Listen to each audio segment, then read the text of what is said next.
What's your why? That's a long story.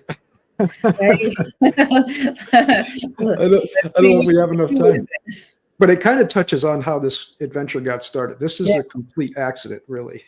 Um, Mm, I started this whole journey as a drug addict and a dropout, yeah. and by rights, I should be dead or in jail many times over. And believe me, I feel blessed every day that I'm walking around still vertical, still mobile. I actually had friends betting that I wasn't going to live to see 30 years old. Mm, Somewhere along the line, keeping the story short, somewhere along the line, I decided enough was enough. And about that time, I found martial arts. So that turned into a 30 odd year. Yeah, about 30 years as a professional martial artist and instructor. And that's where the speaking evolved because people were asking me to share these philosophies outside the dojo, right? yeah, yeah, yeah. And they had a lot of resonance. And I was blessed again with great teachers who that was their message. What we learn in the dojo is not just so that we can slap each other around Yeah, yeah. and have a good time on a Friday Yeah. afternoon, right? It's to make to make ourselves better so that we become better resources to the people around us and to go out and share that. And so that naturally evolved into the leadership space, especially after I wrote The Sensei Leader. That's when it really took off. And so, the why, and I do consciously ask myself that every year. I ask leaders to put themselves through this exercise, and I do too. And I meditate on two questions: who am I, and what do I do? Yeah. And those sound like very stupid questions, but they're very important. And I've learned too that the broadest questions sometimes can focus us the best, right? Because we're not expecting a certain outcome. And it keeps coming back to teacher. I think that's what my calling was. I think that's what I enjoyed as a martial artist. That's really all I do now. A lot of different ways to do it, but it comes down to that. It comes down to teaching, and that's what I love, and that's what I'm passionate about. So that's why I do what I do. Yeah. Yeah. And so when you meet with leaders and that may have a similar background or a different background, Mm-hmm. do you pretty much go through a list of what their goals are, what their visions are, and because at the end of the day, we're looking for, you said you don't look for solutions, you like resolutions. Yeah. Yeah. Well, one of my heroes, Thomas Sowell, I stole that from him. Actually, he gave a very interesting lecture where he said there aren't really any solutions. Yeah. There are really only trade-offs, right? Nothing's completely solved, and how dull would life be if it were, right? That would be the end of everything. True. So, not to wax too philosophical, but lists and things like that. It's interesting because one of the disciplines I brought up was guide. And if we wanted, and in a workshop, we would explore that very technically. What we're talking about as we apply it really is teaching and mentoring, coaching, right? Yes. And all leaders, that's a huge part of your job. So one of the things that I do, this is kind of a side, but you'll see where it comes back. My volunteer passion is working with incarcerated youth. And part of it is payback because, that's the trip I was on. Not as a young person, but not as a kid. So I wouldn't have been in kiddie prison is what I call it with the kids. But one of the things I do there is training mentors. And I ask them, I do this exercise. I do the same thing when I'm doing workshops with business leaders too. Yeah. I say, okay, what are the same questions you just asked me? What are your expectations? Do you have a list of things? I say, write them up on the whiteboard. Yeah. And they do. And then me being the jerk that I am, I erase everything. I said, no expectations. Yeah. When we're mentoring, when we're giving of ourselves that way, we should give unconditionally. I don't know what this person wants to do yet. I don't know what this person's goals and aspirations are.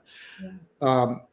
I have to listen first, right? Seek first, understand, like Stephen Covey said. Yes. Lao Tzu said it a couple thousand years before that, but Stephen Covey brought it into our time, right? And from there, we can start the conversation. Now, let's be practical about it. A lot of times we're talking about this in a business setting. Yes. So there are times when an individual's needs might not match with the needs of the organization, right? And then we might not be able to continue doing business together. And that's fine. That might be best for both parties to go separate ways. But that's the exception, not the rule. Most of the time, if we can really sincerely listen to somebody, understand what their needs are, and then see where those things align with the needs of the group or the organization, then we're in pretty good shape. I mean, that's really where that's the space where people really grow and expand, if we can get to that space. And when I think about helping leaders and trying to be human, I believe that it all starts with self first, and Right. making sure that they're comfortable with themselves in order to be able to inspire, empower, and guide. Because if not, they're just leading everybody with themselves down the wrong road. Do you ever find yourself working with a leader? Yeah. Do you ever find yourself working with a leader and after, a couple of sessions, you're like, maybe I may not be the right path for this individual? Oh yeah. You mean the great leaders. Yeah. And by that, I mean the ones who are very vocal about telling us that. It just happened at a conference just a few months ago. It's funny because we were talking about assessments, and this person shared that they had just taken a leadership assessment, right? And I said, well, curiosity, what did you learn from that? I said, well, I really learned that I was a much better leader than I thought I was. Well, okay, I'm not judging. I don't know. Yes. But then later on at the bar, I met some of the people that, his reports, and their version of the story was a little different. Right? So I think there's a humility component to it. The leaders that are authentically the best are the ones who understand that perfection is not a destination. It's a never-ending process, right? Absolutely. We always want to learn. We want to grow. So when you say we have to be comfortable in ourselves as leaders, yeah, to a degree, we need to express that, but we also need to be very humble. We need to look in the mirror a lot. And I think we get a lot more. Well, in fact, I'll tell you a quick story about, if you go on my website, somewhere there's a picture of me in my black belt. Okay. This is part of the reason I share that I was a drug addict and whatnot before too, because when I earned that black belt, that was the greatest day of my life at that time. It's just, it was the first time I really accomplished anything meaningful. First time I was certainly recognized for it. Well, they give you kind of a cheap belt at the test. So when I got home, my master had a gift for me, and it was this heavyweight black belt. This beautiful, most beautiful, darkest shade of black you ever saw. It was just incredible. But he said, if you continue your life in the arts, this thing's going to change. You're going to tie it and untie it thousands of times. You're going to get dragged across the floor in it and sweating it, bleeding it, crying it. And all those things came true for sure. Yeah. And it did change. It faded. It got gray. That happens to the best of us. Yes. But more important than that, the black belt, the outer covering, frays away. And underneath, and this is intentional, underneath there's a white belt that's constantly revealed as the black belt frays away. And of course, to a martial artist, what does that represent? It's the beginning, right? So it teaches us always to have beginner's mind, always to be happy but never quite satisfied. Yes. And that's truly the mind of the greatest masters, of the greatest leaders, right? Yeah. Never finished. No, always a way to do better, always a way to serve better. And again, let's not be lollipops and rainbows about it. There are times when people reach a certain level of skill or achievement in their life. That's fine. Now, what can we do with it? To me, all leadership is sharing. In fact, when I'm asked to reduce it, that's what I rely on. Leadership is sharing. A leader shares. So if you're ultimately very comfortable in your skin, you've reached the highest levels, then great. Now find a way to share that. Yeah. Find a way to expand that by sharing it with other people. So, and I want to say congratulations to you in your journey. I was in the field of mental health and substance abuse for many, many, many years, and I spoke with several individuals, and I tell you, as I hear you speak, I get goosebumps because I remember some of those stories and how far and the underlining story to where they were and how they can get out of it. And so I say that to say is like, I understand what, I can't say that I went through it myself, but to hear all of those stories of young youth and my business at that time was tied to the field of HIV and AIDS. So it was HIV and AIDS, substance abuse, and mental health. And in order for me to case manage, I would have to have all of those things encompass to be able to assist that individual.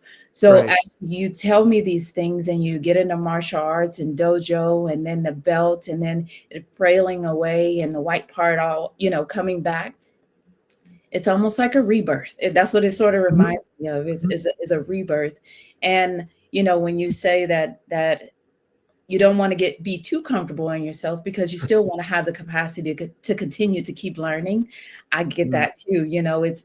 It's such a blessing to say that I'm still learning and I'm going to continue to learn. yeah. As you mentioned, perfection cannot be reached at all. It's this thing Yeah, that it's not a destination, it's a process. It's critical. I wanna thank you so much for your work because, that's critical, and I think you'll understand what I say by this. People always ask me about the drug experience. I say, "Well, quitting drugs is easy." Those of us who did it, we got a lot of practice at it. I yeah. mean, quite a Yeah. quite a few tries at it, right? It's staying off that's hard, Yes. and that's why we need folks like you, to provide a great example, provide support, and give us another place to go. Thank you for being here today. I'm really happy that you tuned in to Vision Pros Live. I'm looking forward to seeing your reactions as these episodes continue to move forward. This is going to get more and more fun. We'll have more and more engagement as well. We'll invite people to participate in the show. And thank you for giving us your time and attention. Have an excellent time building out your vision and becoming a Vision Pro yourself.